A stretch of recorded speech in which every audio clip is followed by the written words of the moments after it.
Pergi ke studio, niat berfoto. Biar foto bagus, hidupkan lampu. Ah, sungguh dalam ilmu musik Kak Roro. Aku sungguh salut padamu.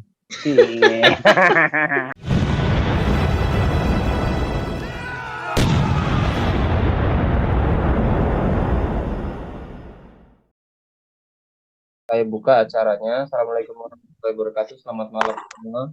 Waalaikumsalam Warahmatullahi warahmatullahi wabarakatuh. wabarakatuh. Malam juga. Juga Jadi malam ini kita kumpul bersama untuk acara nyambel. Kepanjangan dari singkatan dari nyantai sambil belajar. Jadi kita suasananya nyantai aja. Mau sambil ngopi boleh, yang mau ngerokok juga boleh. Kemudian tujuannya untuk supaya kita bisa menambah wawasan. Di sini nanti ada penyampaian materi. Kita bisa belajar bareng-bareng. Ada sesi diskusinya juga. Kemudian untuk semakin berkahnya acara ini kita mulai dengan membaca doa menurut keyakinan masing-masing ya. Berdoa dimulai.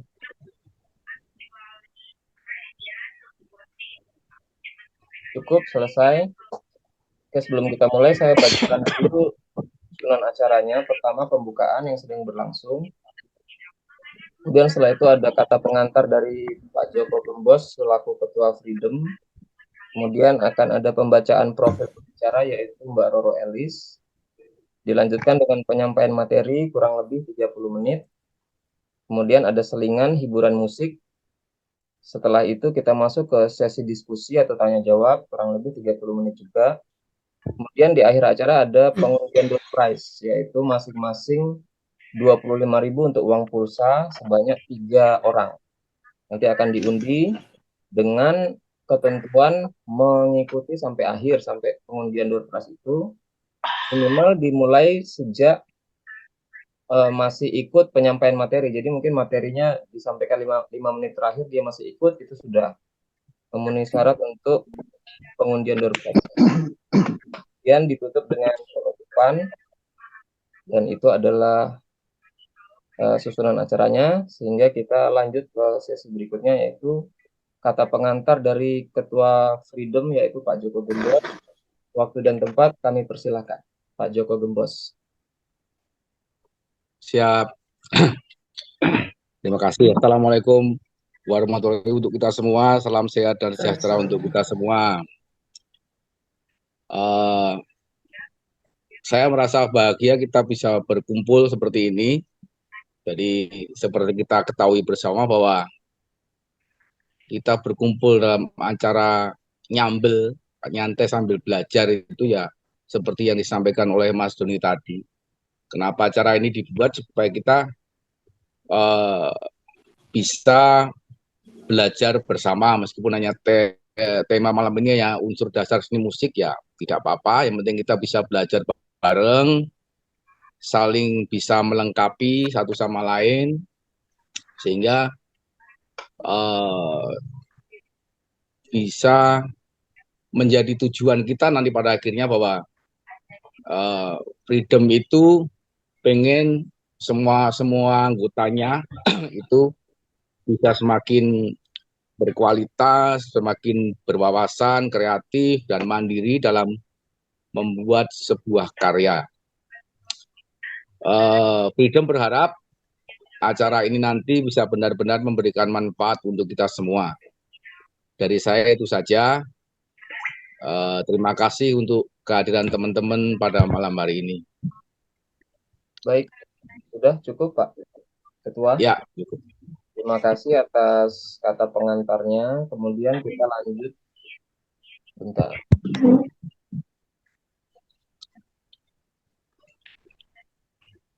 Kita lanjutkan ke pembacaan profil pembicara. Jadi pembicara pada malam hari ini adalah Mbak Roro Elis. Saya bacakan biografinya. Data pribadi, nama panggung atau nama pena Roro Elis. Alamat di Yogyakarta, tahun lahir 1974. Pekerjaan penyanyi, penulis lagu, entertainment organizer, pelatih paduan suara. Kemudian pengalaman dan organisasi area musik. Pernah menjadi penyanyi radio tahun 1979. penyanyi TVRI Yogyakarta tahun 1985, kemudian 1990 sampai 1992. Kemudian anggota Paduan Suara Mahasiswa atau PSM Universitas Gadjah Mada tahun 1993. Kemudian anggota Jasmine Band tahun 2009 dan Jazz Listen Band tahun 2007 sampai 2014. Kemudian mengelola entertainment organizer, pemain musik panggung dan guru vokal dasar untuk anak dan remaja tahun 2008 sampai sekarang. Kemudian pencipta lagu sejak 2011 sampai sekarang. Kemudian aktivis komunitas Suling Bambu Nusantara tahun 2009 sampai 2018. Kemudian pelatih paduan suara residen unit bedah FKKMK UGM tahun 2017 sampai sekarang. Kemudian artis publisher Euphoria Music Publisher 2018 sampai sekarang dan anggota Wahana Musik Indonesia atau WAMI 2018 sampai sekarang. Kemudian pengurus Persatuan Artis Penyanyi Pencipta Lagu dan Pemusik Republik Indonesia atau disingkat PAPRI Jakarta Pusat 2020 sampai 2025 masa jabatannya. Kemudian prestasi bidang musik Mbak Roro Elis adalah juara 1 Lomba Folk Song se-DIY tahun 1988. Kemudian finalis BMI Keroncong tahun 1991. Kemudian 10 besar festival cipta lagu bertema Pancasila tingkat provinsi DIY 1990. Finalis Lomba Cipta Lagu Himne Pramuka tahun 1993, pencipta lagu terbaik Festival Pencipta Lagu Muda versi LL Live 2013 dan juri lomba-lomba musik lokal DIY mulai tahun 2015 sampai sekarang. Demikian biografi singkat Mbak Roro Elis selaku pembicara malam hari ini. Kemudian kita lanjutkan ke penyampaian materi, yaitu inti dari acara malam hari ini. Kepada Mbak Roro Elis, kami persilahkan waktu dan tempatnya. Ya, baik, terima kasih Mas Rio ya yang sudah membuka acara. Selamat malam, Assalamualaikum warahmatullahi wabarakatuh. Waalaikumsalam warahmatullahi wabarakatuh. Assalamualaikum warahmatullahi wabarakatuh. Ketuh. Pada kenal saya semua, siapa tahu masih asing ya dengan Roro. Tadi udah dibacakan beberapa. Sebenarnya tadi hal yang saya kurang begitu nyaman dibaca biografinya, tapi karena saya harus berbicara di sini supaya lebih mengenal saya, maka saya harus menyampaikan tentang diri saya ya. Langsung saja kali ini kita mau belajar bareng karena saya juga masih belajar, masih banyak dalam bahasa Jawa namanya ngangsuk kawruh atau mencari tahu. Apalagi saya tidak memiliki latar belakang sekolah musik ya secara formal ya. Jadi saya otodidak sejak kecil, mulai dari balita usia berapa? Usia 5 tahun, 4 tahun saya pertama kali menyanyi di radio. Walaupun pertama nyanyi itu diantar bapak sampai di tempat itu saya nangis kekejer gitu, takut ya. Tapi dari situlah saya memiliki passion untuk pengen belajar musik lebih lanjut. Benar-benar saya juga dari nol, bahkan mungkin sampai sekarang masih dasar juga. Makanya saya beraninya ngasih pengetahuan musik dasar karena saya masih sangat dasar. Nanti bisa dibantu oleh teman-teman bagaimana sih pengembangan musik secara advance-nya, secara aplikasinya di dalam apa karya-karya teman-teman. Karena di sini semua kan musisi ya. Jadi tidak ada yang saya lihat tidak ada yang tidak mengenal musik, malah sebagian besar, malah mungkin hampir mayoritas adalah musisi yang sudah handal, sudah menghasilkan karya, sudah dinikmati. Nah, langsung saja mungkin bisa ditayangkan slide-nya untuk bisa membantu mempermudah.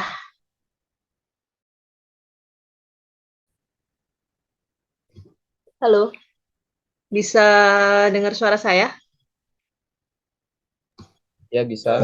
Nah, bisa dibantu untuk slide-nya ditampilkan, sharing screen tadi.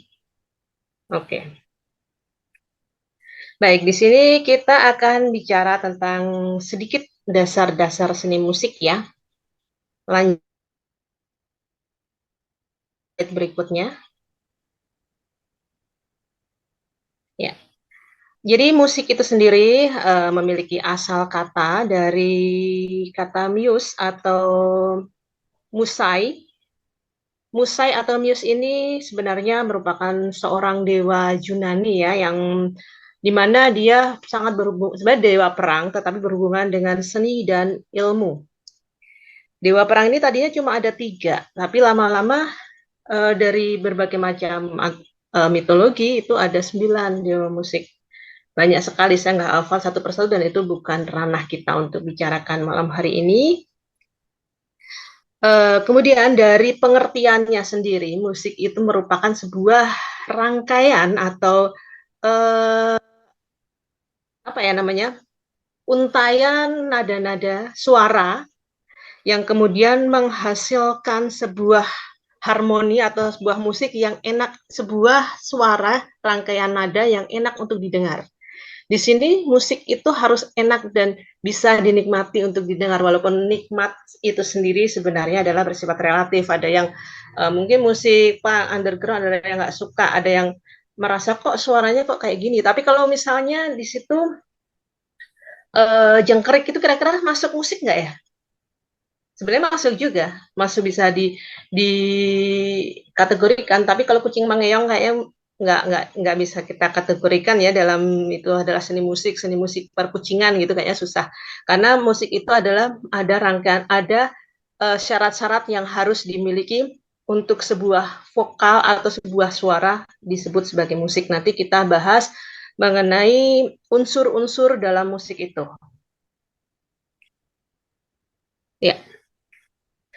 Adapun sumber suara dalam musik ada 2 secara prinsipal. Nanti kalau saya sampaikan ada salah-salahnya boleh nanti ya di counter atau dikasih masukan pada akhir sesi, mungkin wah Mbak Roro itu salah semua itu, misalnya seperti itu, nggak apa-apa karena kita lagi belajar bareng. Saya juga masih belajar soalnya. Nah, sumber suara dalam musik ada 2, yaitu dari alat musik atau disebut sebagai instrumen dan vokal manusia. Kenapa vokal manusia? Karena vokal manusia ada keteraturan.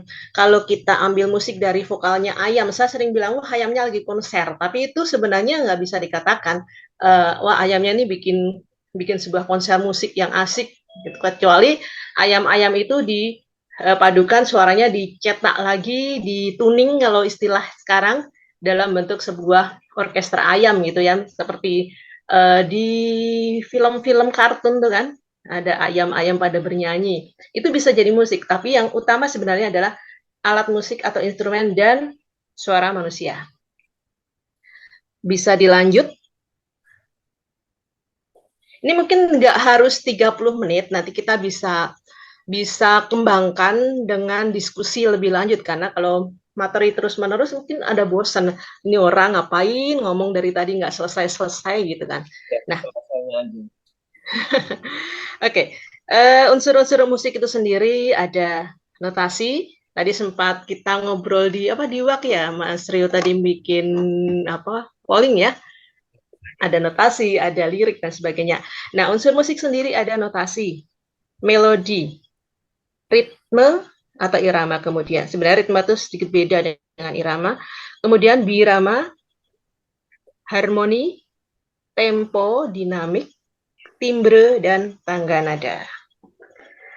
Kita coba sedikit kupas atau dibahas satu demi satu.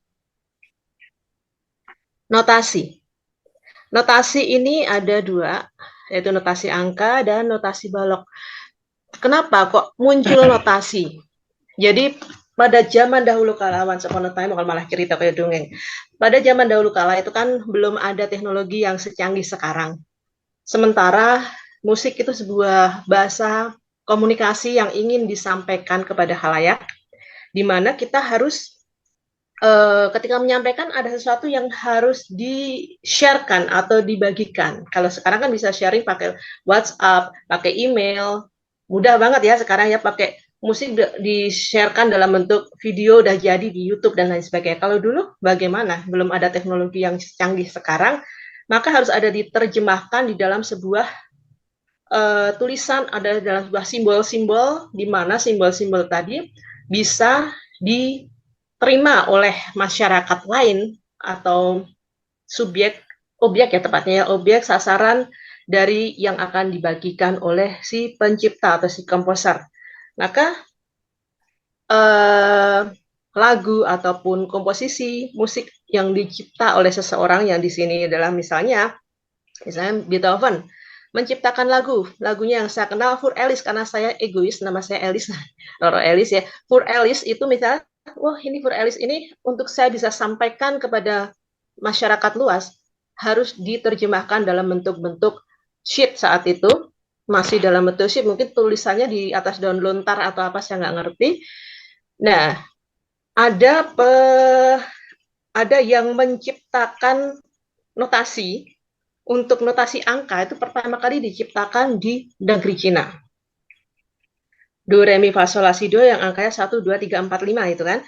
Kemudian notasi not balok itu lebih banyak secara mendunia, terutama di Eropa, diciptakan juga notasi not balok. Nanti untuk notasi not balok dan sebagainya mungkin sedikit saja nanti kita bisa kupas. Ya, ini masih bicara tentang notasi. Nah, untuk notasi itu sendiri itu mewakili atau merepresentasikan bagaimana kita bisa membaca sebuah nada. Nada do itu seperti apa, nada re itu seperti apa, di situ nanti akan tertuliskan lagunya. Do, re, mi misalnya, ya itu nanti ada tertulis angka 1, 2, 3 seperti itu. Oke, bisa dilanjut. Unsur musik berikutnya adalah melodi. Melodi itu merupakan susunan atau rangkaian dari nada, mulai dari nada rendah ke tinggi dan lain sebagainya. Melodi itulah yang membentuk kita mampu menikmati sebuah alunan musik. Musik tanpa ada melodi susah untuk didengarkan. Kira-kira kayak gitu. Kita kan bisa melihat ada lekuan, ada naik turunnya sebuah lantunan ya, itulah disebut melodi. Kemudian selanjutnya adalah ritme. Ritme itu sendiri sebenarnya merupakan pola panjang pendek dari sebuah suara. Suara itu kan ada panjang, ada pendek. A, seperti itu. Nah, ritme tersebut, persatuan waktu bisa akhirnya membentuk sebuah irama nantinya.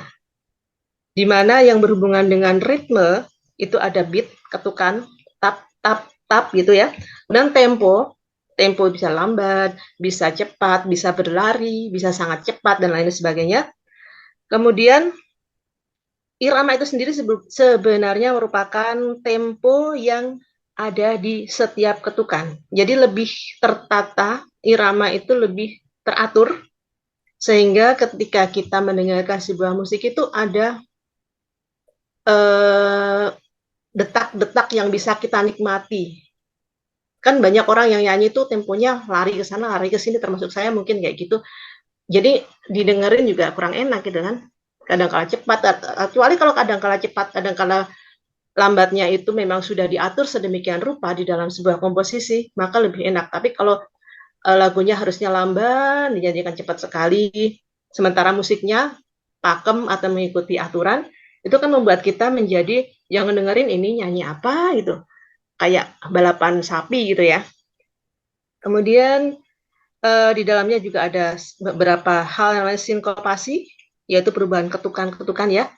Kemudian ada birama dan tanda birama. Di sini membentuk kesatuan tersendiri yang akhirnya dari ritme tadi ada perubahan panjang dan pendeknya suara, itu akan berpengaruh terhadap timbulnya pola irama.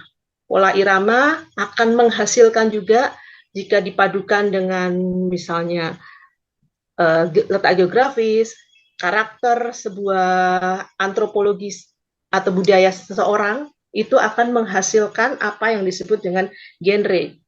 Nah ini kalau dibahas bisa 1 semester, jadi saya nggak mau bahas, nanti kalau bisa 6 bulan kita harus bertemu Zoom kayak gini.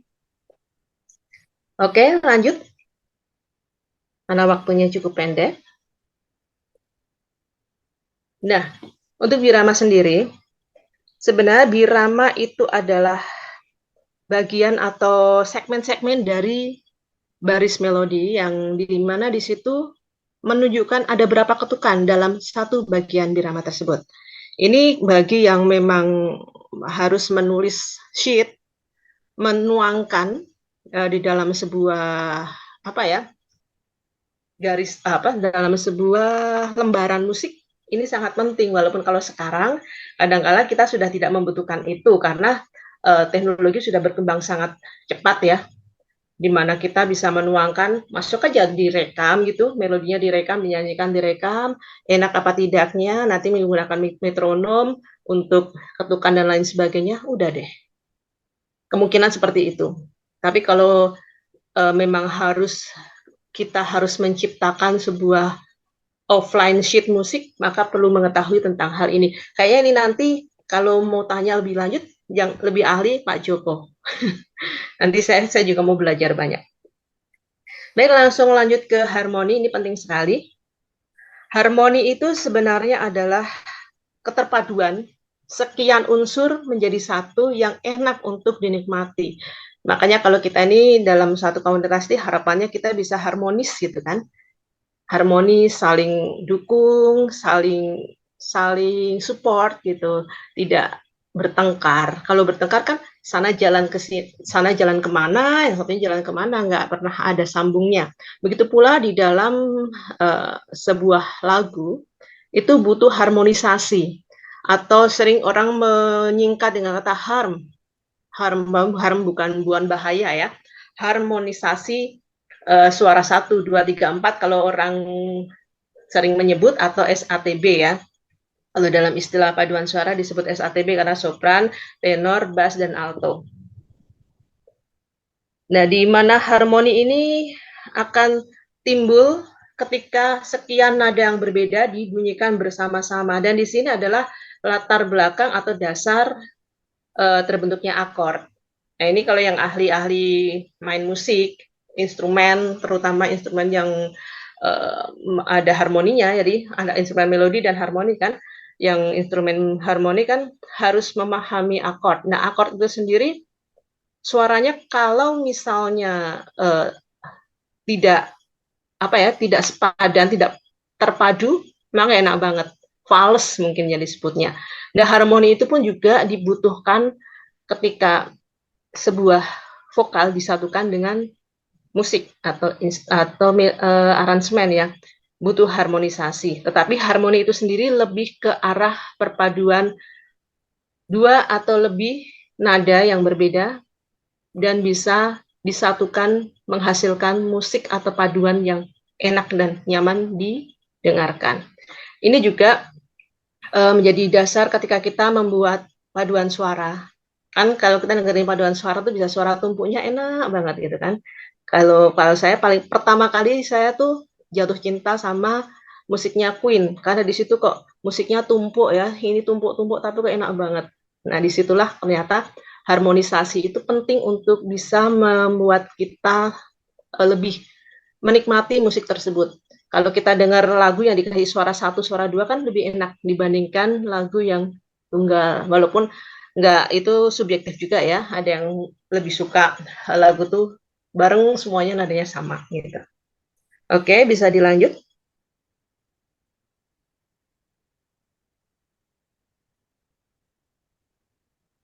Nah, tadi saya tadi sempat menyebutkan tentang tempo yang ada hubungannya dengan ritme tadi ya. Tempo itu sendiri sebenarnya adalah cepat atau lambatnya lagu kita mainkan. Jadi ini saya nggak bawa alat musik ya. Kalau tempo itu kan ada yang lambat, ada yang cepat, ada yang sangat cepat, ada yang sangat lambat. Kalau lagu yang cepat atau seperti Mars gitu ya, seperti Mars itu kan biasanya vivace ya biasanya ya. Benar nggak Mas Joko? Biasanya vivace kalau nggak salah. Atau allegro. Jadi ada yang cepat banget, very quickly, presto. Nah, saya nggak bisa menyanyikannya kalau terlalu cepat ya. Kalau Mars itu rata-rata kayak orang berbaris tak tak gitu kan allegro ya, rata-rata seperti itu atau vivace, termasuk cepat juga. Nah, ada juga lagu yang mengalun sangat syahdu lembut, lamban sekali, cenderung membuat kita hanyut, kemudian menyayat, itu namanya biasanya mulai dari adagio, kemudian largo, dan ke arah lento, yaitu makanya ada sebuah lagu adagio itu mengalunnya begini. Na na na na na na na na na na na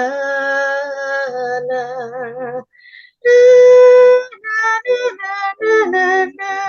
Nah, ini meskipun seharusnya ada pengatur apa ya namanya, pengukur tempo ya, tapi cenderung kita bisa merasakan, oh ini temponya lambat, oh ini temponya cepat. Makanya kalau di lagu-lagu lama seperti lagu kebangsaan ya, apa tuh, syukur, dari yakinku teguh, itu kan temponya cenderung lambat. Saya nggak hafal itu apakah masuk ke adagio atau udah masuk ke adagio atau largo, saya lupa.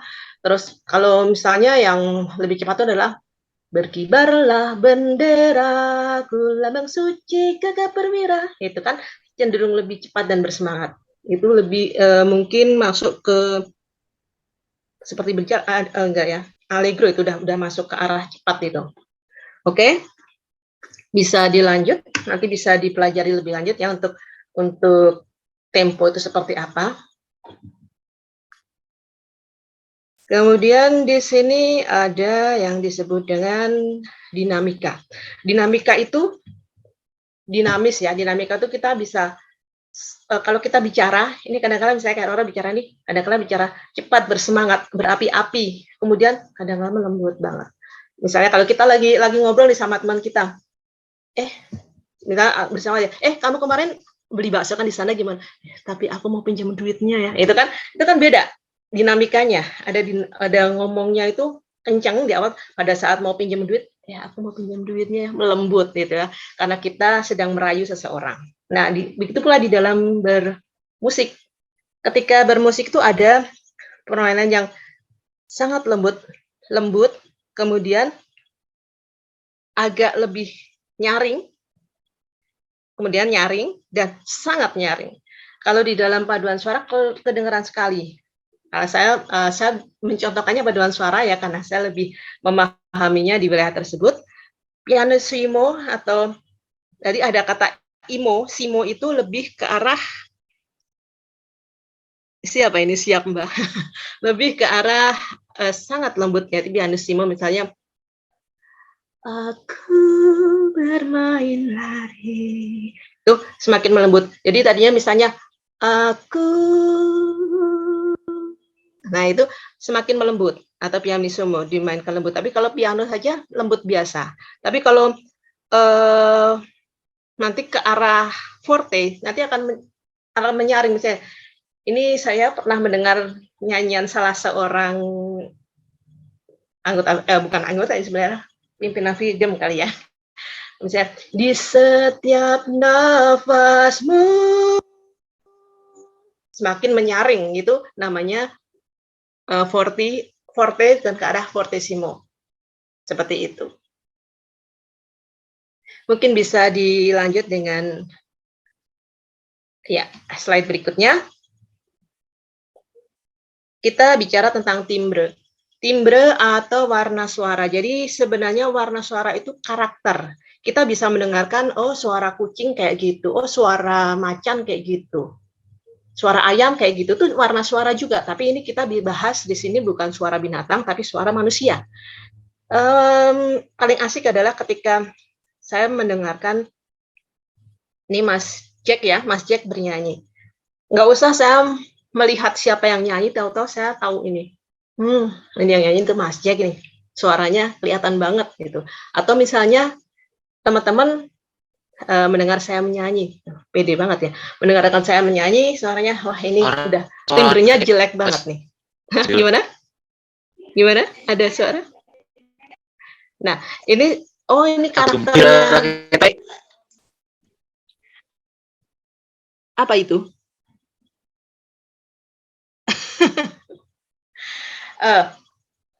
pas apa namanya, timbre kan karakter suara kita kan berbeda-beda. Jadi di situ yang bisa mencirikan kita untuk ini suaranya siapa? Ini suara Mbak Termasuk nih. nggak ada suara. Halo Mbak Roro. Ya, Suara Mbak Roro nggak kedengaran. nggak kedengeran. Masa? Dengar kok Mbak. Aku dengar Ya, kok. Mungkin ya yang aku dengar kok. jelas. Loh, kok bisa? Aku dengar. Dengar ya? Gimana ini? Kalau Saya- Mas Wisnu mah Lanjut aja Aduh. Mbak Roro. Oke, lanjut Lanjut lagi saja. ya. Oh, Jadi Mas- kayaknya oh, masalah- Mas Doni, hostnya Mungkin tolong masalah mic-nya ada dimatiin, Mas Doni. pada telinga Anda, maaf bukan. Masalah ada pada ini apa gadget mungkin ya. Ada yang dengar suara saya? dengar Mbak. Oke. Lanjut, Ro. Solo dengar Solo. Oke, Aman. siap. Oh, halo Mbak Bibi ya ini ya. Suaranya saya hafal sekali. Nah, Ya, ini berarti timbre suara nih. Timbre Oke. suaranya kedetek ini sama saya. Iya. Padahal saya nggak ngeliat loh siapa yang masuk Iya. ini. Nah, itu Saya Mbak lagi Bibi. rebahan dengerin Mbak Roro. Betul sekali. Inilah contoh timbre karakter suara. Oke, teman-teman pasti lebih tahu daripada saya ya. Kemudian lanjut ya ke nada. Ini saya hanya memperpanjang waktu. Tricky saya gitu. Nada sendiri adalah bunyi yang beraturan. Bisa diganti, Mas Rio? Oke. Nada adalah tentu saja teman-teman sudah tahu ya. Frekuensinya 1 dan tinggi nadanya tertentu. Nada A berbeda dengan nada B, nada C berbeda dengan nada G, dan lain sebagainya. Dilanjut lagi. Sekarang bicara tangga nada ya. Tangga nada itu susunan berjenjang. Tangga nada ada do, re, mi, fa, sol, la, si, do, si, la, sol, fa, mi, re, do, gitu kan. Ini bagi orang-orang yang bingung. Nah, kalau bicara tangga nada, tentu saja teman-teman udah tahu bahwa susunan itu pasti ada jaraknya, karena tadi kita bicara tentang keteraturan, di mana tangga nada itu ada interval-interval tertentu. Tangga nada ada secara prinsipal ada 3, yaitu diatonis, kemudian pentatonis, dan kromatis. Kalau diatonis itu sendiri sebenarnya ada tangga nada yang terdiri atas, kalau nggak salah, 7 nada pokok. Kemudian pentatonis hanya terdiri atas 5 nada pokok. Kalau kromatis itu nadanya separuh-separuh, lagunya miring-miring. Kalau Angga dulu suka ngebilang, Mbak Roro ini lagunya miring semua, tapi orangnya nggak miring, cuma lagunya doang. Jadi itu tanda saya lebih banyak menggunakan, mungkin loh ya, lebih banyak menggunakan nada-nada kromatis atau yang miring semua itu tadi. Saya cari nadanya nggak ada yang beres itu. Semuanya miring udah, dengan nada dasar apapun miring semuanya. Nggak tahu itu kenapa saya bisa membuat lagunya kok suka miring-miring seperti itu. Nah, untuk nada yang diatonis itu lebih banyak digunakan di musik-musik pop. Nadanya komplit ya. Di situ ada diatonis mayor dan diatonis minor, di mana diatonis mayor itu yang paling utama adalah intervalnya. Sebenarnya dari intervalnya itu adalah 1,1/2, 1,1/1,5 itu interval, itu sebagai ciri utamanya. Kemudian kita tahu kan diatonis mayor nadanya mulai sebagian besar atau biasanya dimulai dari nada C ya, biasanya walaupun tidak mutlak. Kemudian untuk nada dasar diatonis minor atau minor itu pada umumnya atau biasanya itu dimulai dengan nada la atau bisa mi, tapi itu juga tidak mutlak. Jadi semuanya itu masih nisbi ya, tidak semutlak ini. Tetapi kalau untuk interval nada itu sudah mutlak. Di mana kalau nada mayor tadi itu salah, itu 1,1/2, 1,1/1. Oh ini minor. Kalau minor benar, kalau minor 1,5, 1,1/2, 1,1/1. Saya belajar ini dari mana? Saya awalnya belajar itu saat saya sekian tahun yang lalu ngajarin anak-anak sekolah dasar. Sebelum yang kecil saya itu ada ngajarin sekolah dasar. Oh ini malah di sekolah dasar ternyata udah ada diatonis mayor, minor. Saya belajar dari situ awalnya. Lanjut biasanya lagi karena berdasarkan penelitian saja, tapi juga tidak mutlak karena ini dipengaruhi oleh multiple faktor, mulai dari cara menyanyi, liriknya juga bisa dipengaruhi oleh aransemen. Lagu-lagu mayor itu sering orang merasakan sebagai lagu yang ceria, girang gitu ya. Oh, girang bahasanya kayak gimana gitu ya.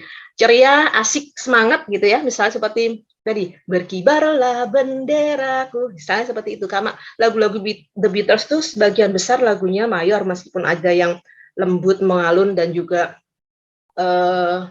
membuat tersayat juga ya. Tetapi ini rasa atau feel yang secara mayoritas maksudnya, itu sering dianggap oleh beberapa musisi. Mencirikan bahwa, oh nah kalau lagu-lagu mayor tuh simpelnya adalah yang riang kayak lagu Lepos Plus gitu ya. Tapi nggak mesti. Terus kemudian kalau minor itu biasanya juga kecenderungannya lebih ke mengalun, sendu, syahdu, membuat ada rasa melo gitu. Meskipun tidak semuanya, tidak semua seperti itu. Karena contohnya saya pernah diskusi sama Mas Hari, Mas Riu, dan juga beberapa teman, ada Mas Jack juga, itu bahwa ternyata tuh lagunya sama Mas Hari, lagunya Rinto ya, lagunya Rinto sama lagunya Rati Kuasih yang benci tapi rindu, benci tapi rindu jua, itu ternyata mayor tetapi berkarakter minor, istilahnya seperti itu. Dan masih banyak lagi yang mempengaruhi. Ini saya nggak mau kupas juga, karena nanti kalau dikupas bisa 5 semester, mungkin sampai lulus ini bisa bagian yang kuliah di seni musik bisa sudah dapat gelar sarjana nanti. Oke. Kalau lagu-lagu kromatis, lagu-lagu pentatonis sendiri, saya nggak bisa banyak memberikan contoh, karena itu biasanya terjadi pada lagu Mandarin, lagu Jawa, lagu-lagu daerah itu ya biasanya pakai pentatonis. Kayak lagu Mandarin itu, nah pentatonis itu ada 2, pelok sama slendro. Saya sendiri nggak paham seperti apa khasnya pelok, seperti apa khasnya slendro, saya belum mempelajari secara khusus. Cuma yang saya tahu lagu Mandarin itu bernada sebagian besar nada pentatonis yang slendro, kayak lagu kan na na na na gencing ya ganceng pei, kayak gitu, itu lagu berirama slendro. Oke, kemudian kalau pelok itu contohnya Gambang Suling kalau nggak salah. Gambang Suling ya, itu salah satu lagu pelok. Mungkin saya sudah memenuhi syarat 30 menit berlalu. Siap, terima kasih. Oke, ya. Sementara itu yang bisa Roro sampaikan. Nanti bisa kita diskusi bareng-bareng. Kalau Roro nggak bisa dijawab, nanti bisa dijawab oleh teman-teman yang lebih ahli. Saya hanya mencoba menyampaikan dasar-dasar musiknya saja, dan tentu saja dasar itu nggak akan bisa berbunyi apa-apa kalau tidak diolah. Sama saja kita masakan kita beli bayam, kita beli bahan masakan. Bagaimana kita bisa makan kalau tidak diolah, kalau tidak dimasak? Bisa dibuat lalapan, bisa makan mangga dikupas kemudian dimakan, tapi kan tetap lebih afdol lagi kalau diolah menjadi sebuah masakan yang dipadu dan akhirnya enak untuk disantap. Itu saja mungkin dari Roro untuk sementara. Saya kembalikan kepada host atau pembawa acara. Terima kasih. Baik, terima kasih Mbak Roro atas penyampaian materinya. Sesuai urutan acara tadi, setelah penyampaian materi ada selingan dulu. Saya harapkan para peserta sudah memahami atau menyimak penjelasan Mbak Roro tadi. Nanti mungkin bisa dicatat dulu untuk pertanyaannya, karena habis ini ada selingan dulu, supaya nanti ketika sesi tanya jawab tidak lupa mau tanya apa. Dan tadi saya juga lupa sampaikan bahwa pengundian door prize itu nanti kita akan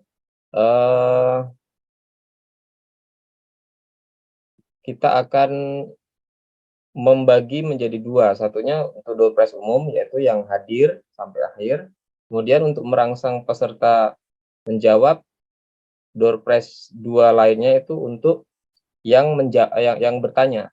Maksudnya yang bertanya. Jadi nanti Ada kuis nggak, Mas? Ada kuis nggak? Boleh. Berarti kita bagi ya, 1 door prize kehadiran umum, Kemudian satu untuk pengundian yang bertanya, satunya untuk kuis ya. Jadi 3 hadiah itu kita bagi menjadi itu. Mbak Roro nanti tolong siapkan pertanyaannya ya. Boleh. Ya. Oke, sekarang kita masuk ke hiburan musik dulu. Silakan bagi yang bertugas untuk mengisi hiburan musik. Siapa nih? Bentar. Ini tadi saya mute semua ya supaya lebih khusyuk mendengarkan Mbak Roro. Nanti ketika sesi tanya jawab atau sesi lain yang membutuhkan untuk berbicara, silakan di-unmute sendiri ya.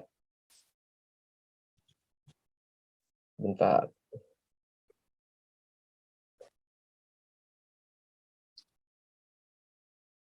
Pak Joko Gembos sudah siap hiburan musiknya? Yang nyanyi saya ya? Ya. Yang nyanyi saya. Ya. Iya, Pak. Mas Kunjreng nggak jadi berarti? Nggak ada Mas Kunjreng ya? Nggak hadir. Ya, mudah-mudahan nanti audionya terdengar jelas. Sebelum Saya nggak nyanyi, tahu.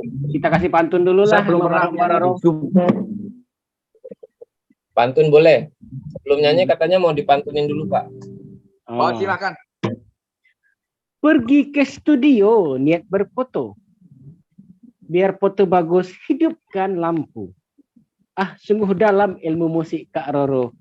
Aku sungguh salut padamu. Saya lagi nggak mood memateri. Lanjut. Oke, kita dengarkan ya persembahan dari Pak Joko supaya lebih jelas. Kita mute semua ya mikrofonnya. Silakan Pak Joko. Saya belum pernah nyanyi di Zoom seperti ini. Saya nggak tahu nanti audionya seperti apa.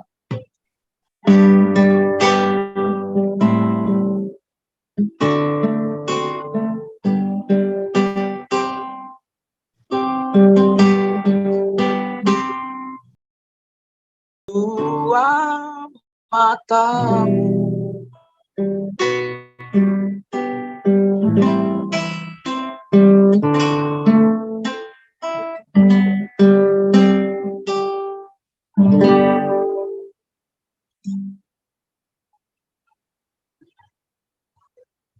Sudah Pak, ada lagu lain lagi? Sampun satu saja. Iya, oke. Seksi pertanyaannya takutnya banyak yang mau tanya nanti. Repot. Terima Jangan kasih, begitu, Pak. 3 lagu lagi, Pak. Untuk menghilangkan pertanyaan. Pak Joko Bos ya atas live musiknya yang menarik. Kemudian sekarang kita masuk ke sesi diskusi. Saya silakan bagi yang mau bertanya, sampaikan dulu siapa yang mau bertanya. Saya data dulu 3 pertanyaan pertama. Jangan sulit-sulit. Kalau sulit langsung saya lempar ke moderator. Jangan lupa kalau mau bertanya mau bertanya di unmute dulu mikrofonnya. Tadi saya mute semua supaya kita lebih khusyuk menyimak. Ada yang mau bertanya, Mbak Wibi?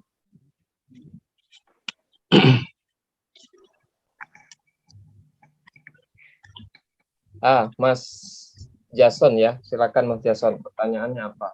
Mas Jason. Ini Halo, dicatat ya itu ya? malam. Ya. Suara saya kedengeran kah? Kedengaran, lanjut. Ya. Dengar. Terima kasih. Perkenalkan saya Jason dari Salatiga, Jawa Tengah. Fokusnya saya di musik instrumen ya, terutama musik game dan musik-musik untuk film gitu ya. Nah, ini yang saya mau tanyakan ke Kak Roro. Terima kasih sekali karena saya mendapatkan banyak ilmu baru hari ini, terutama teori-teori dasar ya. Saya biasanya main tembak aja, pokoknya nggak tahu teori dasar, hajar gitu. Atau lagunya jadi gitu ya. Itu udah advance ya. Enggak, dasar dulu, nggak tahu dasarnya naik. Jadi ngembanginnya susah gitu. Ya, pertanyaan pertama, gimana caranya memahami timbre untuk lagu instrumental, Kak? Karena kebanyakan timbre kan mulainya dikenali dari vokal orangnya ya. Nah, kalau untuk lagu instrumental, gimana yang bisa membuat orang langsung tahu, wah itu lagunya si Anu, itu lagunya si itu, atau itu lagunya Jo Hisaishi, itu lagunya Shoji Meguro misalnya. Kok orang bisa langsung tahu tanpa mendengar vokal, karena memang lagu instrumen gitu. Nah, itu yang pertanyaan pertama. Terus Banyak pertanyaan banget. cuma dua Borong kok, ini. nggak banyak-banyak, nanti yang kasih kesempatan yang lain juga. Yang kedua itu ada yang bilang lagu bagus aja kurang untuk bisa dikenal.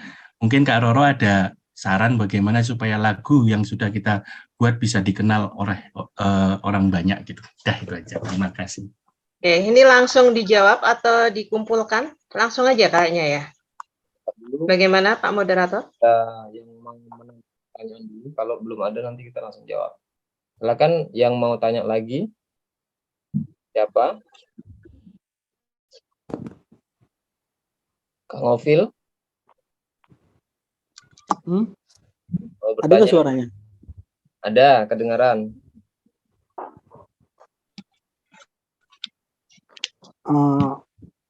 Belum ada sih. Belum ada. Pertanyaan mengenai musik atau Ya. bebas? Terkait, diutamakan yang terkait penyampaian materi tadi. Oh gitu.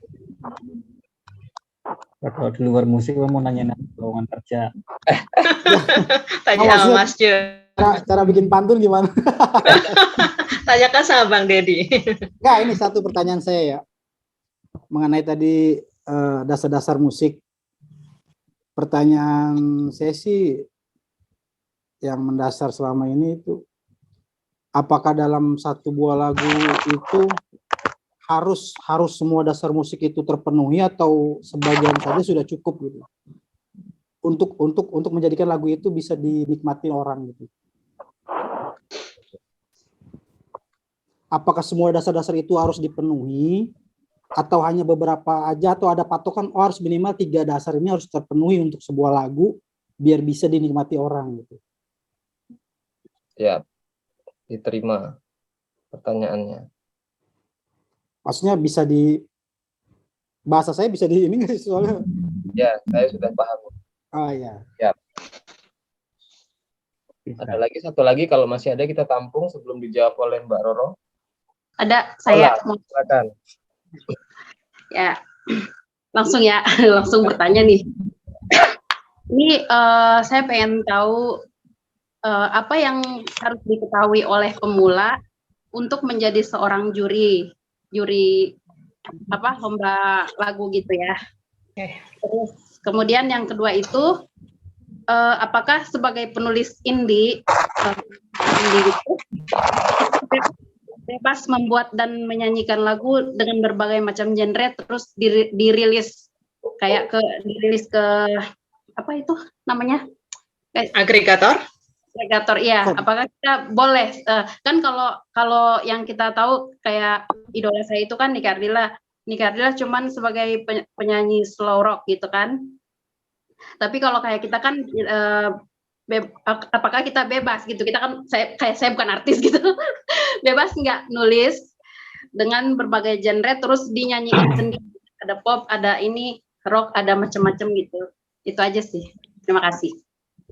Oke, sudah 3 penanya, kita tampung dulu, dan supaya lebih adil dalam pembagiannya nanti kita baginya satu-satu dulu ya. Jadi ketika Mas Jason tadi kan tanya 2, kita jawab pertanyaan pertama dulu, kemudian jawab pertanyaan lainnya dari penanya lainnya. Nanti kalau masih ada waktu atau ya.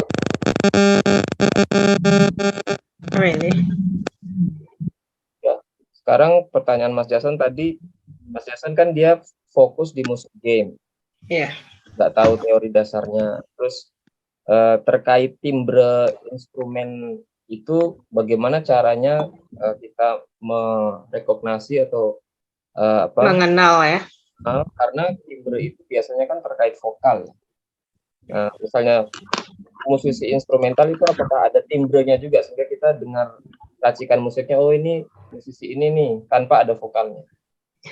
Oke. Ya. Oke, terima kasih atas pertanyaannya yang sangat luar biasa ya. Timbre memang sebenarnya nggak cuma ada di vokal. Timbre tadi saya sudah sampaikan, timbre itu warna suara, karakter. karakter dari suara. Jadi kalau alat musik jelas punya timbre sendiri, kayak musik biola, teman-teman kan langsung dengar kan itu. Ini ditayangin suara biola, gitu kan langsung ini suara biola. Apalagi kalau yang sudah terbiasa mendengarkan setiap jenis musik, ini gitar petukannya gini, bahkan yang sudah ahli bisa mengatakan bahwa ini gitar akustik, ini gitar listrik, ini gitar pakai senar, ini pakai banyak lah seperti itu.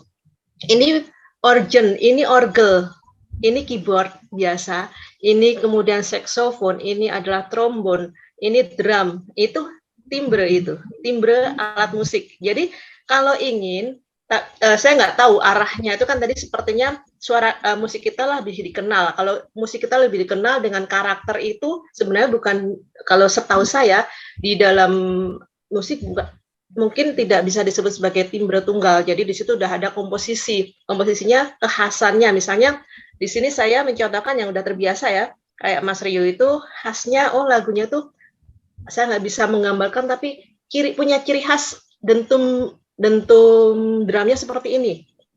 Kemudian lagunya mengalun syahdu. Saya sering banget diskusi bahwa ini kok lagunya punya karakter ada band ya. Ini lagunya punya karakter air supply ya. Di situ memang ada ciri khas dari penonjolan masing-masing alat musik, karena setiap alat musik punya warna suara sendiri. Misalnya lagunya Kenny G, timbrenya ya dia lebih banyak menggunakan menggunakan suara saksofon. Kalau saya suka gemar sekali dengan musiknya Richard Clayderman. Richard Clayderman itu ada ciri khas denting pianonya itu nggak sekedar denting piano biasa. Dia lebih ke arah penekanannya itu romantis banget. Jadi karakter dari suara, warna suara dari alat musik tadi bisa ditonjolkan mulai dari temponya, mulai dari beatnya, gaya permainannya itu bisa dicirikan. Kalau mau membuat ciri, memang agak sulit ya untuk diungkapkan dengan kata-kata. Mungkin misalnya, Mas, saya mau bikin lagu yang setiap lagu itu saya perbanyak dengan suara biola. Saya mau bikin suara lagu ini dengan karakter-karakter beat tertentu yang karakternya akan cenderung bersifat, nanti arahnya ke genre juga soalnya kalau di situ. Tapi ini kalau timbre sendiri sebenarnya lebih ke arah warna suara dari masing-masing alat musik ataupun vokal tadi, kekhasan. Tapi kalau sudah komposisi sebuah musik yang dalam bentuk jadi instrumen atau aransemen, itu tentu saja multiple faktor, tidak cuma sekedar menonjolkan suara-suara tertentu yang akan nampak, tapi di situ juga berpaduan mulai dari genre, perpaduan mulai dari irama, beat, tempo, dan cara memainkan musik itu sendiri pasti ada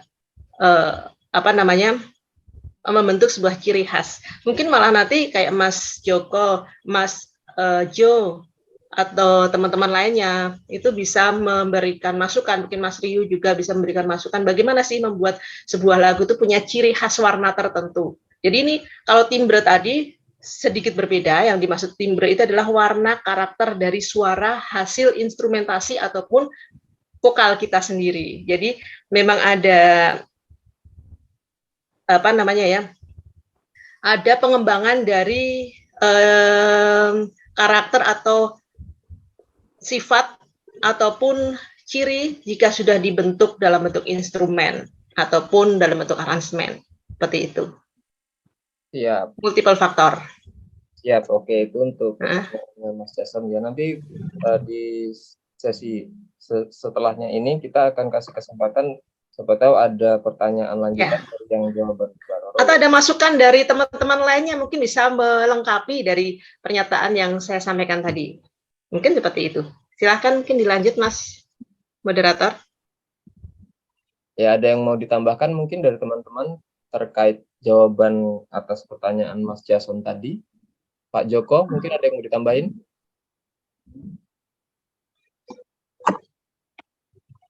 Saya kira jawaban Mbak Roro sudah cukup. Saya sudah cukup itu. Udah ya, oke. Kita lanjut ke pertanyaan dari Mas Ovil dulu ya. Pertanyaannya adalah, apakah lagu itu harus memenuhi dasar-dasar musik? Ya mungkin yang dimaksud dasar-dasar musik yang sudah disampaikan Mbak Roro tadi itu ya, ada apa birama dan lain-lain itu, atau sebetulnya tidak ada patokan untuk membuat karya lagu itu? Silakan dijawab Mbak Roro. Baik, terima kasih atas pertanyaannya. Pertanyaan bagus-bagus ya.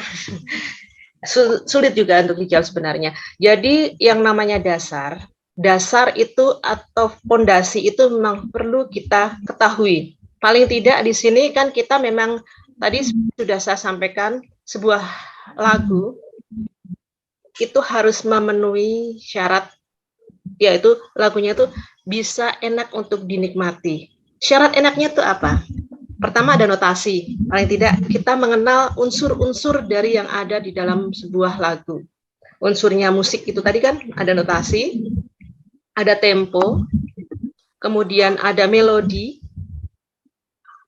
ada harmoni, ada timbre, dan banyak sekali ya tadi ya, saya sebut ada 8 tadi. Tetapi memang yang paling utama adalah notasi. Walaupun lagu bisa tanpa notasi, tetap ada notasi ya, rap itu ada notasinya sebenarnya, kalau kita amati itu ada notasinya. Jadi notasi itu perlu dan mutlak untuk sebuah lagu. Bagaimana kita bisa mengenali lagu? Saya pernah lagi ngejob diajak duet. Lagunya Jangan Ada Dusta di Antara Kita. Notasinya kan artinya kan ketika pertama berjumpa denganmu. Melodinya tepatnya kan ada not di dalamnya. Ya, nah itu teman saya, pasangan duet saya tidak. Dia menyanyikan adalah ketika pertama ku jumpa denganmu gitu. Akan ku tanyakan kepada dirimu. Nah, itu boleh kalau dia berdeklamasi atau berpuisi. Saya lama-lama awalnya saya bisa menahan ketawa, saya sambil nyanyi sambil pokoknya sok serius gitu, tapi dia nyanyi dari awal sampai akhir tanpa nada, tanpa notasi. Persis seorang berdeklamasi. Lama-lama saya nggak kuat, saya juga ngomong, Pak, ini Bapak itu main puisi atau mau nyanyi, Pak? Saya bilang gitu. Nah, itu kan ada syaratnya. Jadi di dalam sebuah lagu tadi harus ada notasi yang dibentuk. Harus ada melodi atau rangkaian nada. Jika tidak ada melodi, nanti jadinya adalah deklamasi atau puisi atau lirik saja. Makanya kan ketika tadi ada pertanyaan di waktu, saya nyambung aja. Mana yang lebih mudah, lirik atau melodi? Nah, melodi itu mutlak. Setahu saya adalah mutlak ada. Meskipun lagunya melodinya datar rap. Saya mau makan kamu gitu kan. Tapi itu kan tetap ada melodinya, tetap ada lekuk nadanya. Terus kemudian kalau harmoni itu tidak wajib ada. Intinya kalau yang namanya dasar itu adalah paling tidak kita mengenal tahu mengenai dasar tadi. Membuat lagu kita nggak tahu temponya. Sekarang temponya cepat. Nanti pas nyanyi berikutnya temponya ganti. Kita lagi main melodi, main aransemen atau instrumennya, melodi temponya saya udah bilang temponya udah sesuai dengan yang kita ciptakan. Tahu-tahu yang nyanyi temponya berbeda lagi. Kalau kita tidak ikuti persyaratan tadi, kita nggak akan bisa menghasilkan sebuah lagu, karena kuncinya adalah lagu itu keteraturan, enak dan nyaman didengarkan. Tapi tidak harus mengetahui atau memahami semua teori dasar tadi, karena yang sekali lagi ya, dasar itu hanya menjadi bahan untuk membuat sebuah hasil akhir atau sebuah produk. Jadinya tentu saja berbagai macam, mulai dari pengalaman, intuisi, bahkan bakat. Ada orang tidak paham dasar sama sekali, tapi intuisinya bagus banget. Kemudian dia bakatnya juga memang kuat sekali, dia nggak ngerti dasar musiknya, tapi paling tidak perlu dibalut, paling tidak 1, 2, 3, sampai 5 lah untuk mengenal, tepatnya mengenal, nggak harus mendalami secara penuh, kecuali dia ingin menjadi seorang guru atau memang menjadi seorang profesor musik yang advance gitu ya, yang ketika membuat musik mau bisa terlalu sempurna, meskipun itu juga tidak mutlak sekali lagi, karena banyak sekali musisi-musisi yang benar-benar nggak tahu apa-apa, bahkan nulis not aja nggak bisa. Dia salah satunya adalah Melly Guslo, itu nggak bisa menuangkan dalam melodi atau notasi. Yang tahu adalah kalau nggak salah suami atau apa ya, itu dia yang mencatatkan. tapi dia intuisinya bagus sekali. Mungkin itu bisa sedikit menjawab pertanyaan, atau mungkin ada yang mau Makasih Mbak Roro untuk penjelasan. Ya, saya boleh membantu sedikit. Ya, silakan. Ya, pertanyaan Mas Ovil itu kalau tidak salah untuk menjadikan lagu itu disukai orang ya, kalau nggak salah ya. Iya, untuk bisa dinikmati banyak orang. Oh ya, untuk menjadikan bahwa lagu itu dinikmati banyak orang, apakah dasar seni musik itu harus dipenuhi? Itu sebenarnya tidak mutlak. Jadi dasar seni musik itu supaya bisa mendasari kita di dalam terutama menciptakan komposisinya. Jadi kita ngerti tuh, paling enggak timbre. Timbre sudah dikatakan bahwa timbre adalah warna, bunyi, atau suara. Entah itu dihasilkan oleh makhluk hidup ataupun benda mati. Nah, warna suara itu mempunyai karakter sendiri-sendiri. Nah, seumpamanya Mas Ovil mempunyai lagu sedih nih. Gitu. Terus interlude-nya saya kasih apa nih? Wah, saya butuh timbre biola nih. Karena dia bisa menyalurkan melodi yang menyayat dan sedih gitu. Nah, itulah yang menjadi wawasannya nanti untuk mengkomposisinya. Wah, saya lagunya nih ini nih ngebeat nih. Wow, berarti saya ini cocoknya rock nih. Saya butuh distorsi yang semacam ini nih. Nah, semacam itu. Jadi hanya tidak mutlak, tapi paling tidak kalau kita dari sisi timbre itu kita bisa meraba nanti lagu saya ini yang nuansanya begini ini harus diiringi dengan alat musik apa, dengan warna suara semacam apa. Nah, pengetahuan itulah nanti yang akan membantu sebuah komposisi itu menjadi sebuah komposisi yang bagus terhadap lagu yang sudah ada. Nah, itu kaitannya. Kalau lagunya sedih lalu kita iringi dengan musik yang alat musik yang mempunyai timbre yang tidak bisa mengangkat melodi lagu sedih itu, nanti akan bertolak belakang. Itu yang jadi masukan saya untuk pertanyaan itu. Jadi pengenalan dasar ini penting hanya untuk sebuah wawasan supaya kita lebih mengenal berbagai karakter suara atau bunyi itu. Untuk mendukung karya kita. Oh iya, berarti intinya dasarnya nggak harus semua dasar itu dipenuhi dalam satu lagu ya, dalam satu karya ya berarti ya. Enggak. Jadi tidak harus dikuasai. Sesuai kebutuhan dalam format awal aja kita mau bikin lagu seperti apa gitu ya berarti ya. Iya, gitu. Oke. Saya yang mengibaratkan timbre itu tadi. Jadi pengetahuan dasar seni musik itu tadi bisa membantu Mas untuk berkarya. Untuk lebih itu. Saya ambil contohnya di situ tadi.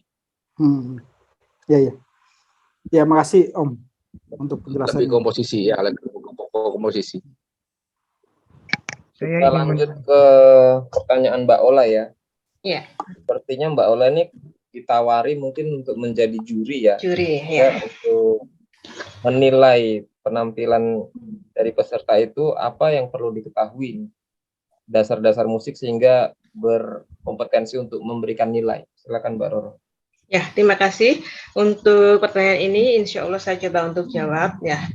Jadi untuk menjadi juri, sebenarnya kalau juri untuk tingkat dasar saja cukup ada yang paling utama 3. Yaitu pertama adalah materi suara, kemudian teknik, yang terakhir adalah penampilan. Nah, di mana materi suara itu ada mulai dari timbre tadi. Kalau saya paling suka pertama kali untuk mendengarkan sebuah vokal itu adalah timbre. Ini musik atau nyanyi, Mbak Ola? Nyanyi. Oke, nyanyi. Baik. Ini kalau untuk masih dasar banget, biasanya misalnya kita lombanya hanya lokalan aja ya. Lokalan, terus untuk lomba karaoke ini misalnya itu biasanya adalah pada utama adalah materi suara, kemudian tadi teknik menyanyi, kemudian penampilan. Nah, materi suara ada timbre, lalu setelah paling utama lah timbre ya, kemudian sonoritas itu kenyaringan suara. Sonoritas itu kenyaringan suara itu masuk ke dalam materi suara, karena nyaring itu kadangkala tidak bisa kita ikutkan dalam teknik. Tapi ada juga juri lain yang menyatakan bahwa sonoritas itu masuk ke teknik, tapi sebagian besar juri menyatakan sonoritas masuk ke dalam materi. Kemudian yang kedua adalah teknik. Teknik itu mulai dari cara menyanyikan, misalnya bagaimana a, i, u, e, o-nya, kayak gitu. Artikulasi ya, artikulasi, phrasing itu masuk ke dalam teknik suara, dan bagaimana membentuk, ada termasuk vibrasi, kemudian bagaimana menghaluskan suara, dinamika, itu sudah masuk ke dalam teknik. Tapi kadang-kala juri langsung menjadikan satu teknik itu adalah misalnya, oh ada vibrasinya udah bagus, cara menyanyinya udah benar, kemudian phrasing sama artikulasi. Nah, kemudian yang terakhir adalah penampilan. Penampilan itu ini nanti beda ya antara lomba di off air atas panggung sama lomba di smul misalnya, atau di aplikasi ada perbedaan. Kalau untuk lomba di panggung ini saya masukkan ke panggungnya yang ditanyakan Mbak Ola, panggung atau di aplikasi? Karena berbeda. Dua-duanya, oke. Baik, kalau di panggung penampilan itu meliputi dari penghayatan, kemudian penguasaan panggung, maka dia nyanyi, termasuk miking ya, mikrofonnya dibawa ke sana, kemudian membuat para yang nonton termasuk juri terpesona. Itu penguasaan panggung termasuk di dalam penampilan. Baju ya, kemudian dandanannya tuh sesuai tidak dengan lagunya, sesuai tidak dengan temanya, itu masuk ke dalam penampilan.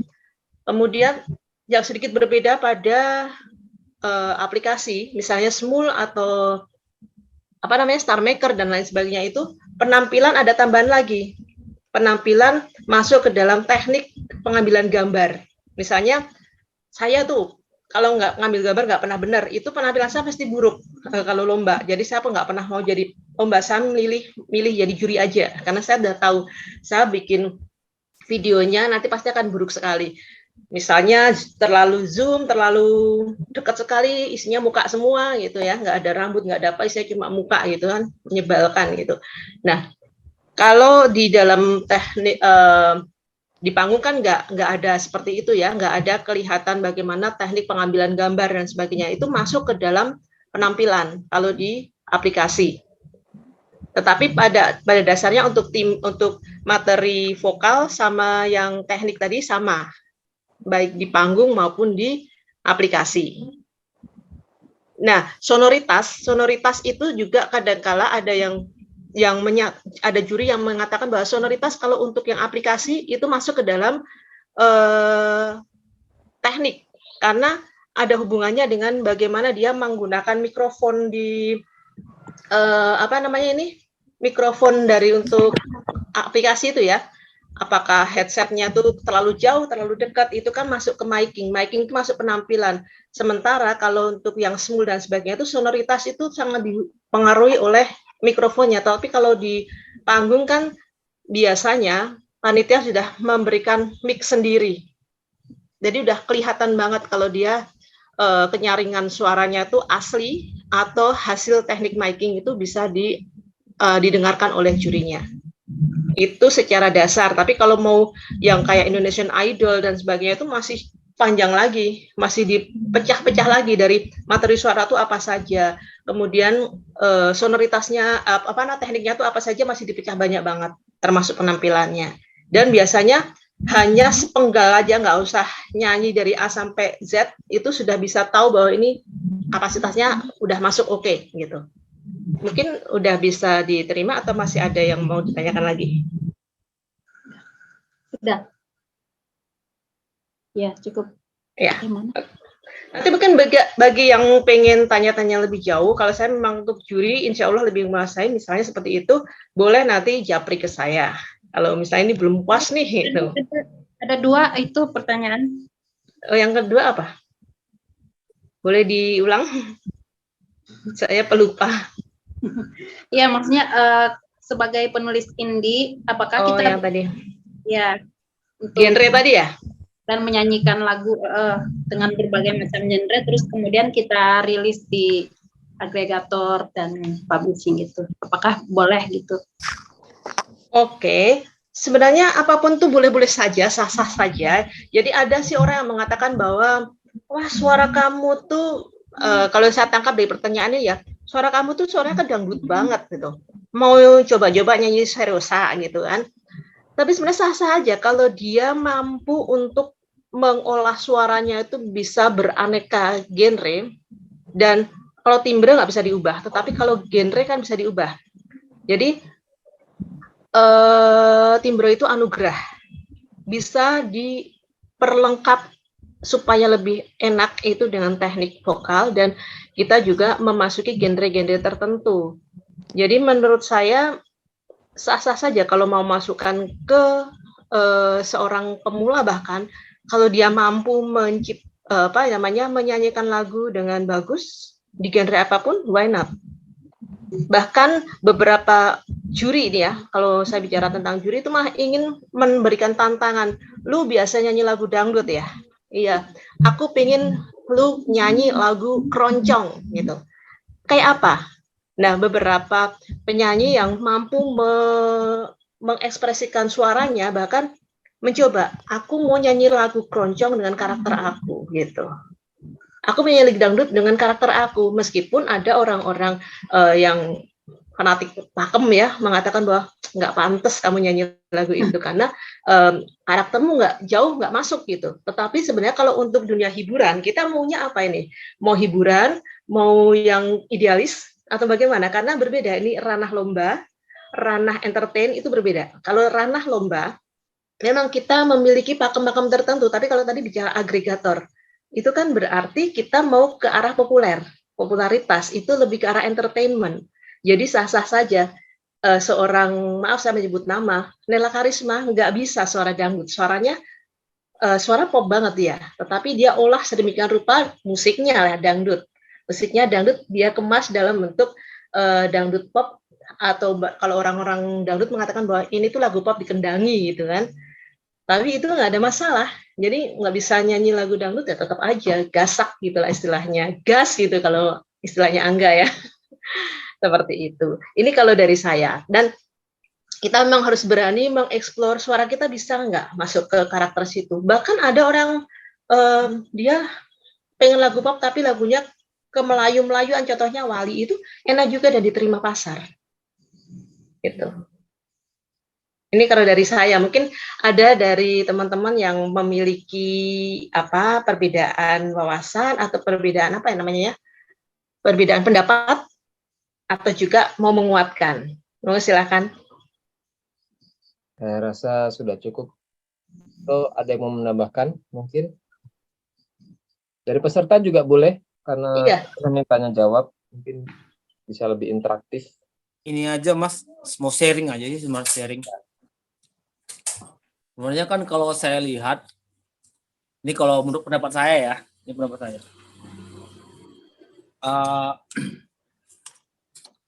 Kita sering bilang lagu bagus atau lagu jelek itu kan variabelnya nggak sama.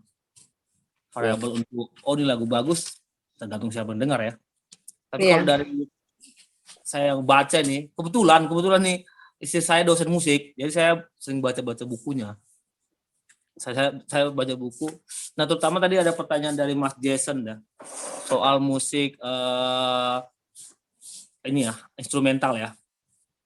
Saya justru waktu pertama kali baca itu musik yang pertama kali itu ada musik instrumental. Pertama kali ada. Jadi kadang-kadang kita kan sulit membedakan vokal dan lirik gitu. Nah, di musik game atau di musik movie musik itu vokalnya jelas ada, cuman tanpa lirik. Vokalnya jelas ada dan tanpa lirik. Dan tuh jelas-jelas kita bisa recognize. Nah, awalnya memang musik itu kan tanpa lirik. Contoh kita bilang ya Beethoven, ada Chopin, ada juga mungkin Mozart dan lainnya, itu semuanya tanpa musik. Nah, kebetulan saya di gereja. Tanpa lirik. Ya, tanpa lirik.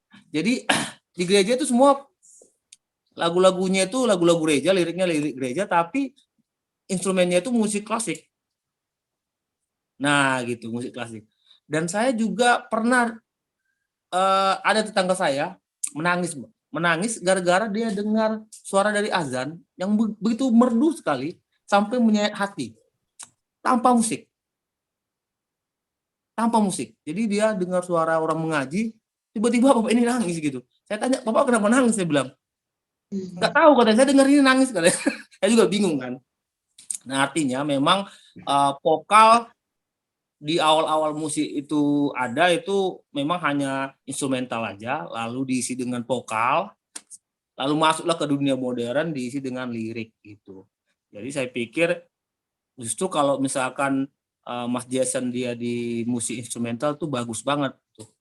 Itu masalahnya kan sekarang masalah terbesar di antara kita adalah kita kan sudah terpengaruh dengan industri kan.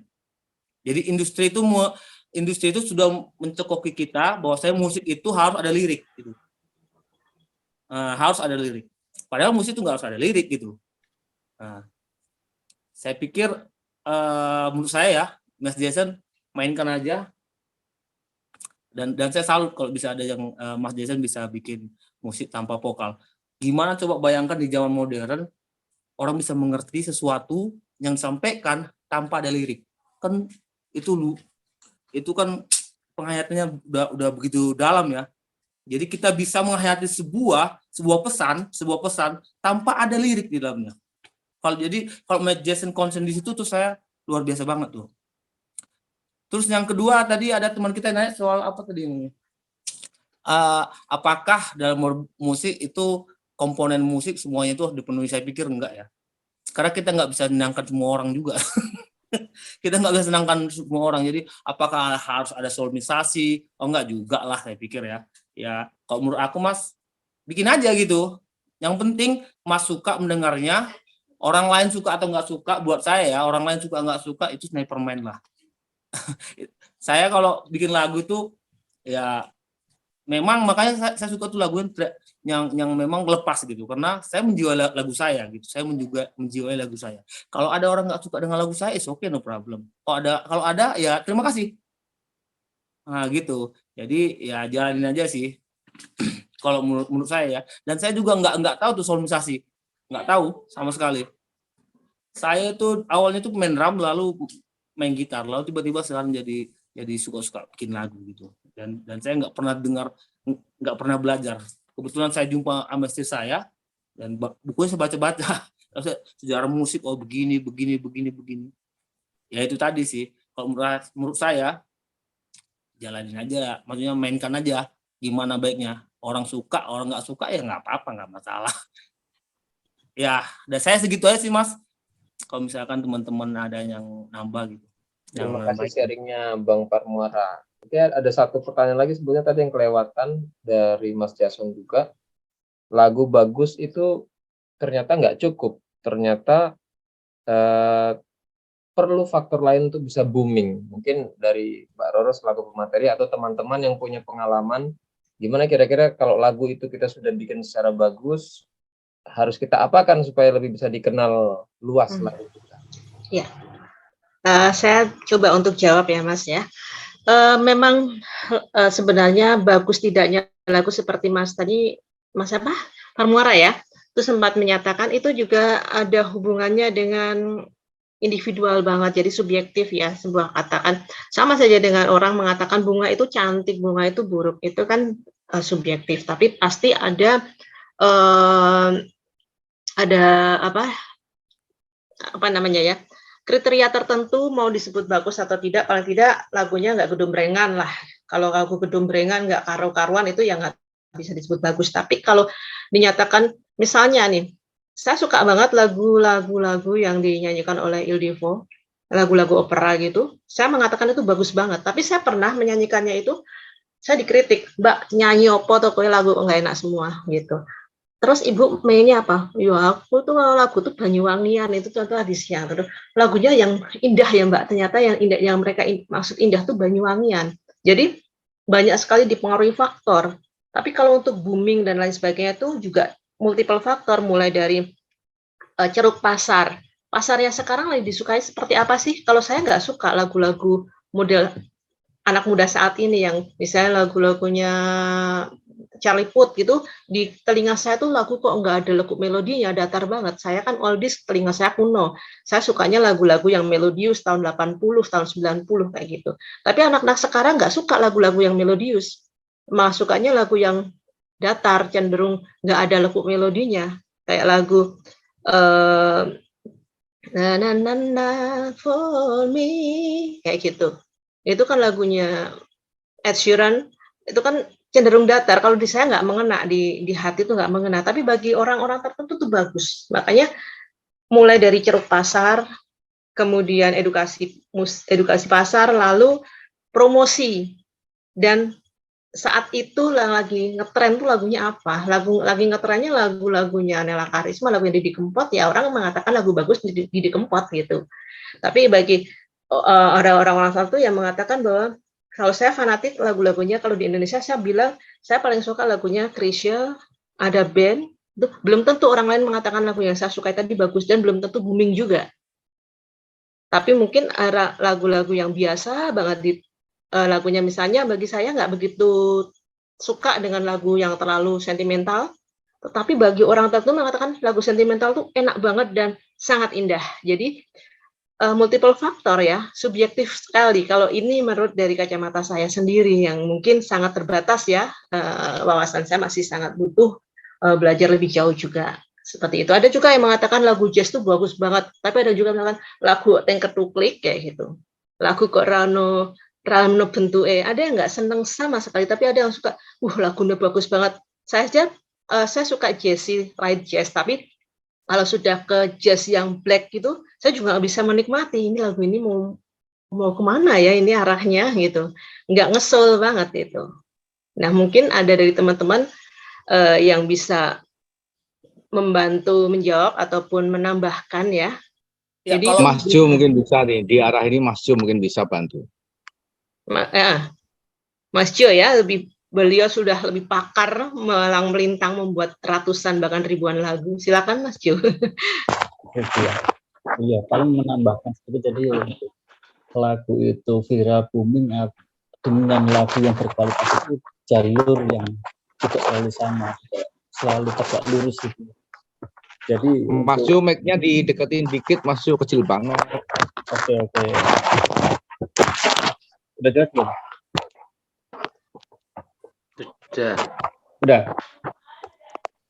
Sudah.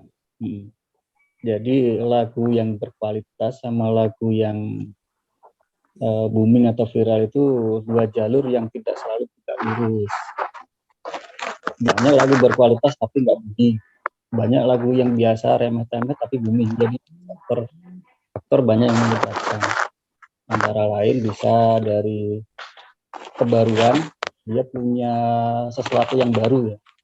Terus ada keunikan, mungkin ada sesuatu yang unik yang tidak dimiliki oleh musisi lain. Momentum juga bisa jadi. Momentum itu mungkin lagunya biasa karena ada momentum yang mungkin temanya mirip dengan lagunya. Kayak dulu pernah ada kejadian lagunya Seventeen yang kemarin, dulu sempat rilis sudah lama tapi nggak booming di saat ada momentum. Nah, terus masalah promote gitu. Kalau lagu biasa, kalau promotnya bagus, terus diterima dan didengarkan banyak orang, itu nggak bisa jadi booming. Jadi lagu yang bagus itu nggak selalu yang tentang masalah kualitas. Tapi bagaimana lagu itu bisa didengar dengan khalayak ramai gitu. Nah, kalau kita mau ke arah industrial atau arah ke mau booming atau viral ya, kita harus mempelajari unsur-unsur tadi.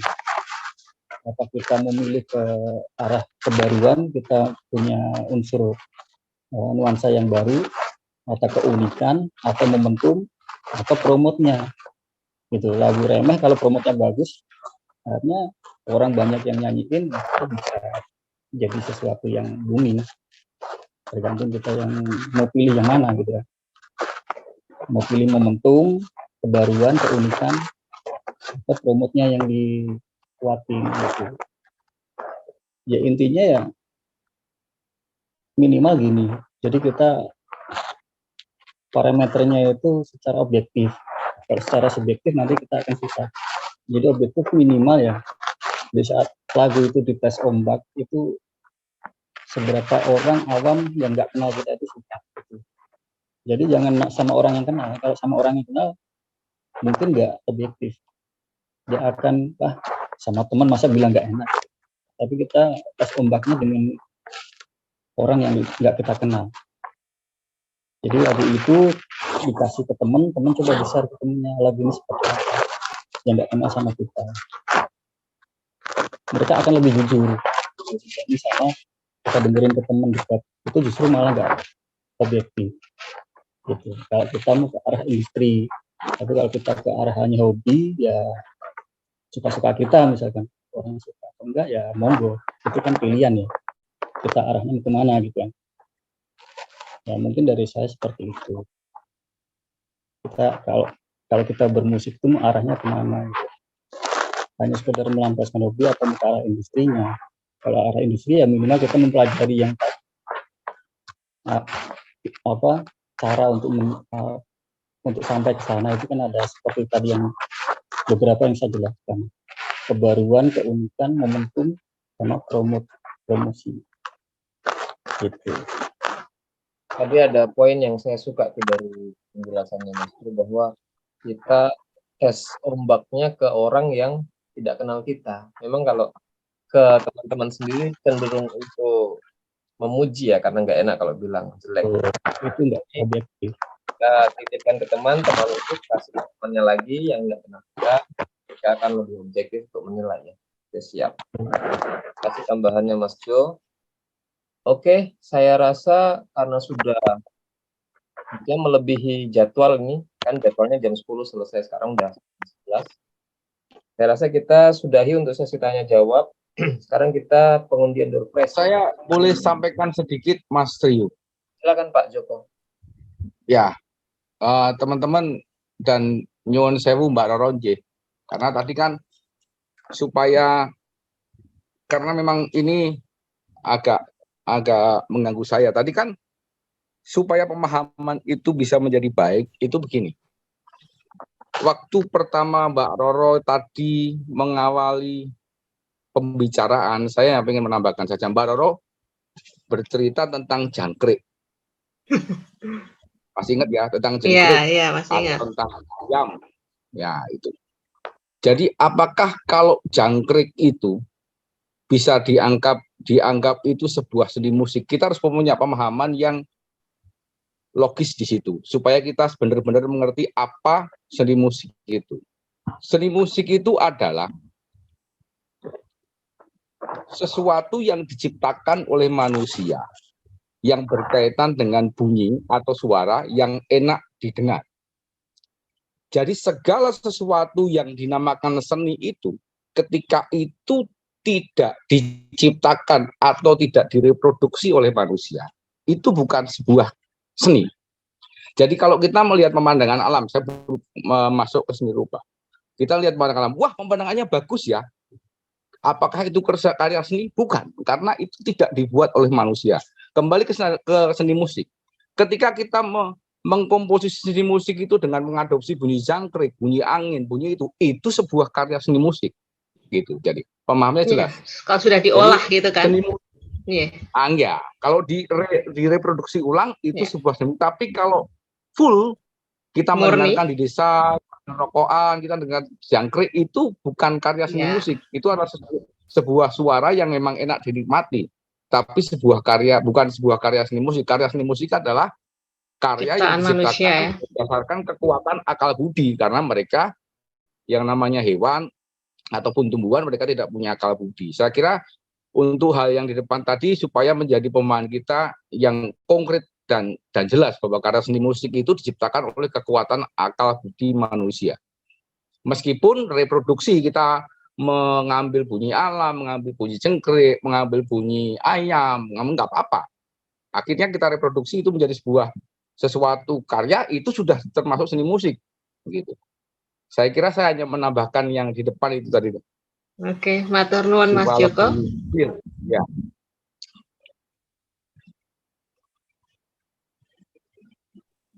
Monggo Mas Doni, hanya itu.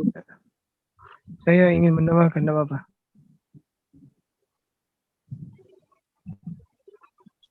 Halo. Halo. Boleh Saya- Mas. ya. Monggo Mas. Boleh Mas.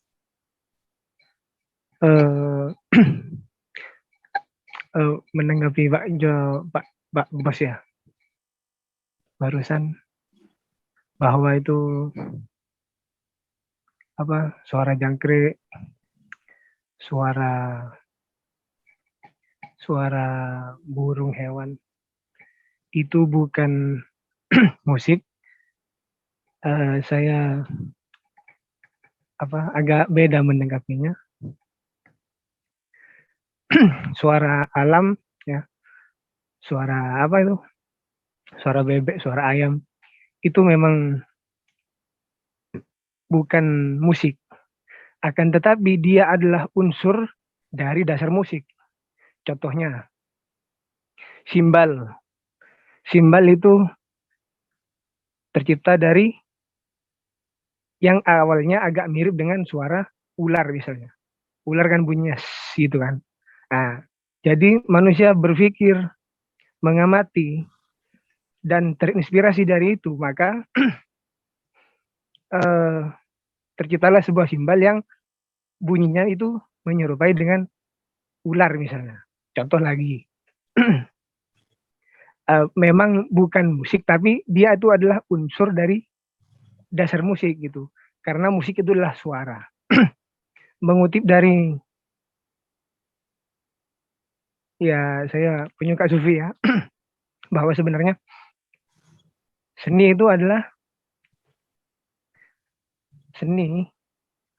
adalah suara kebenaran yang dapat menghantarkan kalbu manusia kepada yang maha benar gitu. Sekian dari saya. Terima kasih. Gitu, Pak. Mas, kalau boleh saya tambah, Mas. Boleh ya? Oke, begini. Coba supaya nggak terlalu panjang. Maksudnya begini. Jadi begini, Mas Ruven. Jawaban Mas Ruven itu benar, gitu. Tetapi kan saya bilang, seni musik itu adalah bentuk suara atau bunyi yang dikaryakan manusia yang berkarya, gitu. Jadi kalau kita mendengar jangkrik, mendengar itu bisa, itu musiknya alam, musiknya Tuhan, boleh. Tetapi itu bukan seni musik, gitu, bukan karya musik gitu loh. Karya musik. Jadi kalau kita berasumsi pada sebuah karya seni musik itu berkaitan dengan akal budi manusia. Gitu. Jadi kalau kita mendengarkan namanya di alam, kita dengerin itu, tetapi itu bukan definisinya bahwa itu sebuah karya musik. Karena enggak yang bikin, maksudnya gini loh. Itu tidak bisa didefinisikan bahwa itu sebuah karya musik. Kalau karya musik itu berhubungan dengan manusia. Gitu.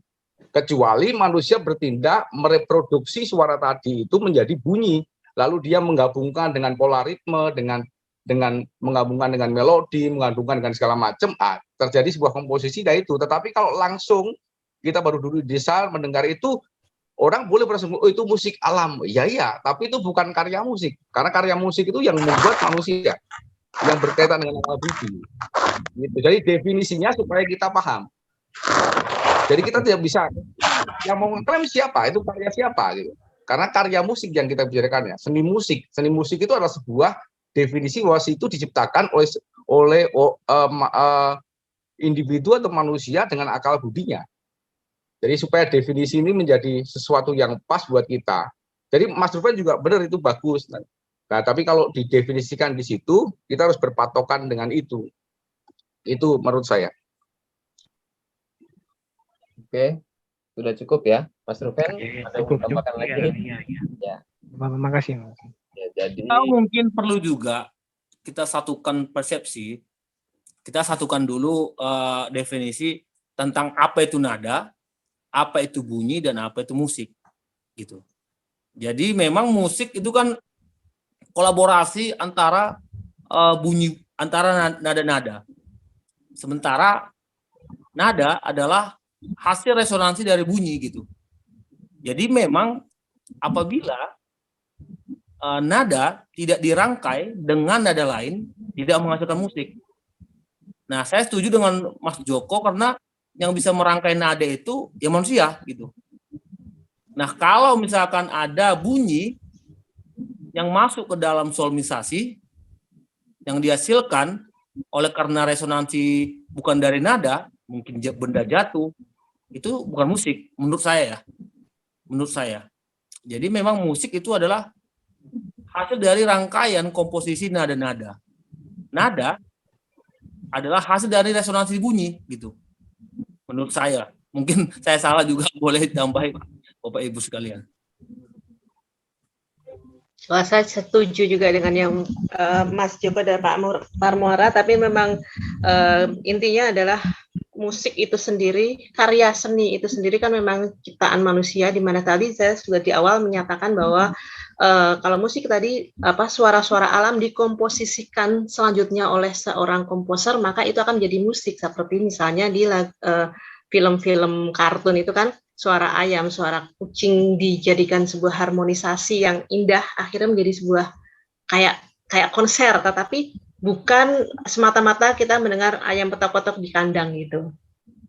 Itu saya sepakat juga dengan Mas Joko. Oke, siap.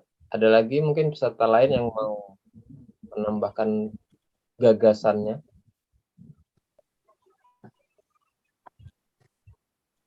Ini kayaknya jamnya kurang, Mas. Harusnya sampai pagi ya. Saya tidur aja deh. Gak apa-apa, lanjut aja, lanjut. Sambil nemenin aku, masih ada kerjaan, enak denger kayak gini. Mas hari ini diem-diem saja buat pertanyaan ampuh nanti itu. Soalnya Mas Hari yang tanya, saya nggak mau jawab, soalnya nanti saya yang tanya sama dia. Enggak, aku sorry banget sambil ngerjain tugas, ada deadline. Jadi kerja, ini 2 layar kebetulan, jadi dua-duanya. Jangan tanya Mas Hari, jangan tanya. Nanti saya yang tanya soalnya ke Mas Hari. Enggak apa-apa. Ini tadi ada satu lagi yang mau saya tanggapi tentang musik bagus dan populer. Menurut saya itu nggak ada hubungan. Menurut saya tidak ada hubungan antara musik bagus dengan popularitas musik tersebut. Contoh nih, tahun 90 itu semua orang gila-gila Air Supply, senang dengan Guns N' Roses. Tiba-tiba masuk Sepultura dari Brazil. Sepultura masuk dari Brazil. Pas itu orang bingung dengan musik itu. Ini musik apa gitu? Ini kok musiknya kok begini datang-datang. Tiba-tiba Sepultura masuk tuh kan. Nah, tapi setahun kemudian dia jadi booming, dapat award dari Grammy Award di Amerika. Kenapa? Karena setiap hari diputar di setiap radio di Amerika itu diputar Sepultura. Nah, yang menghasilkan hari ini banyak sekali underground ya, seperti Tengkorak dari Bandung. Itu kok kita dengar kita nggak suka tuh. Tapi kalau setiap hari kita dengar, maka kita akan menjadi suka. Jadi kalau menurut saya lagu bagus tidak ada hubungan dengan popularitas lagu itu. Kalau menurut saya ya. Karena lagu nggak bagus, kalau setiap hari didengarkan, setiap hari diperdengarkan di setiap event, setiap radio, semua orang akan menyukai lagu itu dan lagu itu akan jadi populer. Menurut saya. Nah, itu jadi kembali ya industri dan marketing. Karena banyak juga di TV-TV dan di YouTube juga banyak lagu yang nggak bagus tapi populer. Di film banyak banget lagu bagus nggak populer. Kenapa? Ya kita kurang marketing aja. Kita kurang dana di situ karena kita tidak masuk ke industri. Tapi kalau saya yakin kalau lagunya Bang Doni itu masuk ke dunia industri, setiap hari diputar, setiap hari dimainkan di TV, setiap hari di radio, saya yakin akan populer. Tapi saya juga itu tadi, saya yakin, saya percaya lagu bagus itu tidak memiliki korelasi dengan popularitas lagu tersebut. Karena ada banyak begitu lagu yang bagus justru tidak populer. Dan ada banyak begitu lagu nggak bagus justru populer gitu. Nah, itu menurut saya ya. Maaf kalau salah gitu. Iya, terima kasih. Saya menambahkan sebenarnya bukan tidak ada korelasi, tapi tidak selalu tegak lurus. Yang lagu kualitas terus dia booming juga banyak misalnya. Gitu. Jadi bukannya tidak ada korelasi, tapi tidak selalu tegak lurus gitu. Tapi korelasi itu ada. Buktinya kan banyak lagu yang berkualitas kan lagu bisa, buktinya juga booming gitu kan. Jadi lagu bagus disertai sama promote yang bagus juga mudah diterima. Dibanding lagu jelek dipromot yang jor-joran, mungkin bisa booming tapi nggak secepat yang kualitasnya bagus. Tetap ada Ada kualitas ya. Betul. Jadi bukannya tidak ada korelasi, tapi tidak selalu. Ya, berkorelasi, mungkin tengahnya adalah berkorelasi, tapi banyak faktor lain yang juga ikut berpengaruh. Dan juga bagus tidak itu sangat terpengaruh dengan selera juga. Kadang satu lagu tertentu beberapa orang bilang bagus, beberapa orang bilang tidak bagus. Seperti contoh Sepultura yang Bang Parmuara sampaikan tadi itu kan juga cukup ekstrim itu. Bagi penyuka underground mereka bilang bagus, tapi kalau orang awam yang biasanya musik-musik pop ya mereka tidak bisa menikmati. Itu juga perlu dipertimbangkan. Ada lagi mungkin yang mau sumbang pemikiran, Mas Ari Glets? Ada yang mau ditambahkan? Mas Wahyu Budi? Memantau? Siap? Ya, tidak ada lagi nih. Mas Dedi Melayu? Ada pantun lagi atau mau menambahkan lagi pemikiran musiknya? Cukup. Saya hanya penikmat sajalah ilmu-ilmu dari para suhu-suhu. Suhu badan. Celsius sama Fahrenheit. Oke, sekarang sebelum kemudian dari terus mungkin quiz dulu. Mbak Roro sudah siap dengan pertanyaannya belum? Iya, oke. Tadi saya sebenarnya sudah siap. Tapi kalau Nanti Mbak Roro akan menyampaikan pertanyaannya. Bagi peserta yang tahu jawabannya, jangan lupa nanti mic-nya dinyalakan ya. Sampaikan atau tunjuk tangan atau saya bisa jawab atau gimana lah. Oke. Bisa langsung atau butuh waktu? Pertanyaannya aja. Oke. Ya, pertanyaan saya, tadi saya bicara tentang beberapa unsur musik ya. Di sini kalau kita mendengarkan lagu-lagu misalnya nih ya, mendengarkan lagunya Vina Panduwinata, mendengarkan lagunya Faris Rustamunaf, kemudian juga kuno banget ya. Lalu saya mendengarkan lagunya Iwan Fals yang tadi dinyanyikan oleh Mas Joko. Itu sebenarnya yang paling, meskipun ini pertanyaannya agak subjektif, tetapi saya menekankan ini vokal di sini yang saya lihat. Itu kita yang paling bisa deteksi pertama kali apa? Ya, silakan. Tahu jawabannya. Gampang sekali. Timbre. Siapa ini yang pertama? Ruben. Dua ya, pingsut dulu. Pertanyaannya adalah, di manakah rumahnya Iwan Fals? Nah, susah nggak? Oke, berarti Mas Ruben yang dapat ya salah satu door prize ya karena berhasil menjawab kuis. Oke, saya rasa kuisnya sudah cukup, satu saja. Kemudian kita masuk ke pengundian ya. Saya absen satu-satu ya. Mas Iksan Kampleng masih monitor atau udah tidur? Nggak ada videonya nih. Ya, apa tadi mengikuti terus cuma nggak ada videonya sih. Tadi ada trouble. Kita masukkan aja. Mas Wahyu masih ada. Mas Dedi Melayu masih ada. Mbak Ola Zahra masih ada. Bang Parmuara masih ada. Mas Hari Purwanto masih ada. Mbak Wibi monitor. Hai, ada dong. Ini fansnya moderator ini kayaknya. Videonya dihidupin dong. Aduh, videonya dihidupin. Iya. Iya dong. Babak, Mas. Oke, Mas Rufen masih ada. Mas Rufen karena tadi sudah menang kuis jadi nggak ikut undian ya. Sebagi untuk yang lainnya. Mas Noe sudah live atau belum? Masih ada. Mas Noe monitor. Siap. Monitor ya, oke. Terus Mas Agus Sofian. Mas Agus Gembil. Ya, Agus Gembil di sini sepada. Maaf Mas Doni, sorry. Saya penikmat aja, nggak usah dimasukin di nggak list. usah. Oke. Sama. Siapa lagi yang request nggak mau di mau diundi? Aku Mas. Ya. Tapi tadi ada pesan juga dari Mbak Roro, jangan lupa kita foto bareng. Bagi yang tidak menghidupkan video mungkin bisa dihidupkan dulu kita. Kelihatannya Mas Wahyu mau ngomong apa tadi itu, nggak kedengeran tuh ketimpa tuh. Oh Mas Wahyu silakan, mau ngomong dulu apa? Iya, saya juga nggak usah dimasukin, Mas Wahyu. Walah, banyak juga requestnya. Siap lah. Mas Wahyu. Saya masih banyak yang masuk belum dibaca tadi ya. Ada Sungguh Ponten itu siapa itu? Itu Parmuara, Bang Parmuara. Oh. Terus Fajranesia Mas Wawan ya ini ya. Oh, siap. Irfan Disnet. Irfan Disnet itu anggota Freedom juga, Mas Irfan. Masih banyak yang gabung, 21 orang ya. Iya. Kemudian Mas Irfan Disnet ya. Bang Ovil tadi juga udah bertanya. Jason dan Mas Radi. Mas Radi masih ada nggak nih?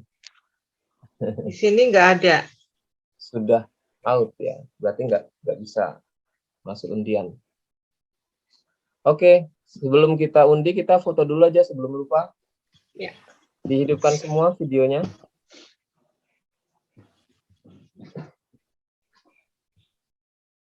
Mas Ari, hidupkan dulu videonya Mas Ari sama Mas Agus. Wait apa berdiri nih? Sama aja, apa kalau yang aja. Handphone. Mas Ari monitor lagi ke toilet mungkin ini. Bang Parmuara juga. Nah, Bang Parmuara udah on.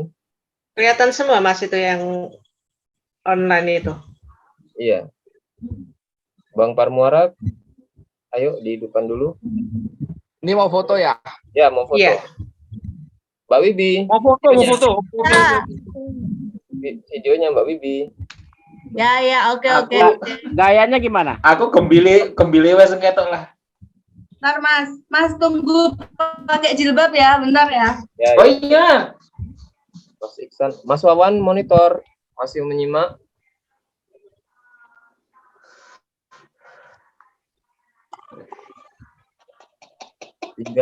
Tunggu, aku pakai sarung dulu. Wajah aku ora ketok. Gembile sing ketok ya.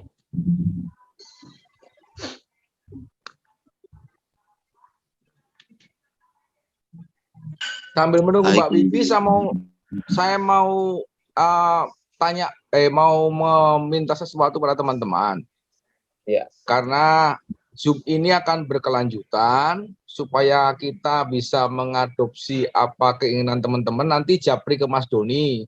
Mas Doni Zoom berikutnya membahas ini dong, gitu. Supaya kita bisa verifikasi apa yang Zoom berikutnya kita harus bahas. Bisa bahas. Tadi dijapri ke Mas Doni ya.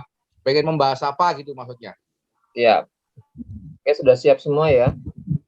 1, 2, jebret. 3. Bentar, Mas Agus mukanya lihat. 1, 2, 3. Oke, siap. Lihat hasilnya. Macam kita orang. Oke, bagus. Paling perumahan. KPR. Ulangi Mas, aduh aku jelek. Ulangi. Ini parah ini. Terlanjur out lagi nih, Pak. Ono nganu ya. Aku tak capa dulu. Mau diulangi? Biasanya memang foto kan beberapa kali ya. Iya. Mbak Wibi. Tapi Mas di kamarku nggak apa-apa ya. Izin. Aku malah di kamar mandi kok. Lahir dan batin. 1, 2, 3. Oke. Kok sih gitu Nan? Tak save dulu screenshotnya. Ini harus kelihatan Ya. Oke, tadi yang mau saya sebutkan nama-namanya yang belum masuk ada. Sudah masuk semua ya. Oh, sedikit ini. Tadi banyak yang request tidak dimasukkan juga. Oke, pertama Mas Hari Purwanto dapat undian untuk kehadiran. Nice. Nice. Oh, makasih. Ya. Terus yang kedua yang bertanya ya.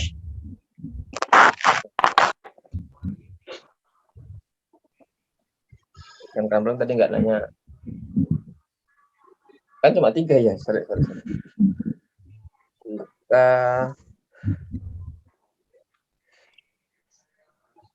seleksi dulu Mas Jason, Mbak Ula, sama Mas Ovil tadi yang tanya ya. 3 orang ya. Kita undi. Mas Jason dapat undian atas pertanyaan. Terima Oke, kasih. jadi untuk undian umumnya Mas Hari Purwanto yang dapat, kemudian pertanyaan Mas Jason, terus yang dengan kuis Mas Nuven. Nanti masing-masing akan mendapat pulsa 25.000 murah meriah dari Sugeng supaya makin semangat, akan ditransfer oleh Pak Joko Gebos nanti. Jadi kalau belum ditransfer tagihnya ke Pak Joko Gebos ya. Oke, sudah. Oke, karena sudah semakin malam, kita masuk ke fase penutupan. Terima kasih semua teman-teman karena sudah berpartisipasi. Mudah-mudahan ada nyambel-nyambel berikutnya dan semakin banyak partisipasi dari teman-teman. Dan mudah-mudahan nyambel malam ini bermanfaat dan nyambel-nyambel berikutnya bisa lebih bermanfaat. Terima kasih bagi pembicara Mbak Roro dan Pak Joko selaku ketua teman-teman semua. Assalamualaikum warahmatullahi wabarakatuh. Terima kasih semua. Ora. Oke. Ora. Terima kasih.